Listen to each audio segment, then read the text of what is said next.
Welcome back to my channel Puja and Mrityunjay. তোমরা কেমন আছো সকলে? আমি ভালো আছি। তো দেখো, আজকে যে তোমাদের দেখাবো যে গতকাল তো টাই বিম ঢালাই হলো, তো আজকে টাই বিম ঢালাই দেওয়ার পর মিস্ত্রিরা খুলে ফেলেছে। খোলার পরে এখন গাঁথনি দেওয়া হবে, ইটের গাঁথনি।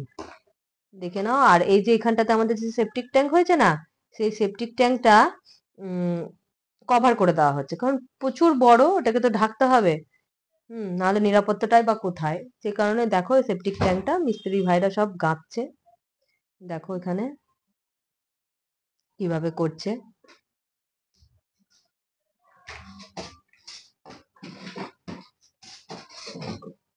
তো এইভাবেই কাজগুলো হচ্ছে প্রতিনিয়ত।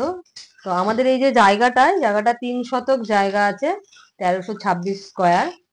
তো আমরা কিন্তু এই 3 শতক জায়গা ধরেই বাড়ি করছি না, 300 স্কোয়ার ফাঁকা রেখে বাড়িটা করছি। মোটামুটি ওই 900 স্কোয়ারের ওপর বাড়িটা হচ্ছে।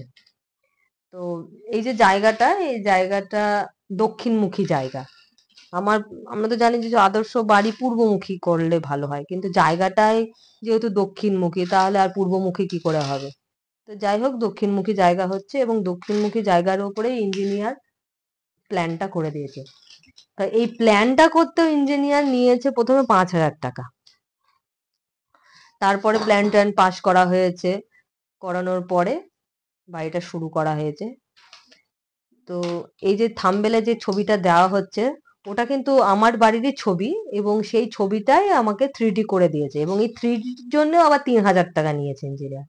এখন চ্যালেঞ্জের বিষয় যে ওই থাম্বনেলের যে বাড়িটা দেখতে পাচ্ছ, সেই বাড়িটা আমাকে কতদূর করে দিতে পারছে ইঞ্জিনিয়ার, এটা আমার দেখার বিষয়। এই হচ্ছে ব্যাপার। তো তোমরা দেখতে থাকো প্রতিনিয়ত ভিডিওগুলো,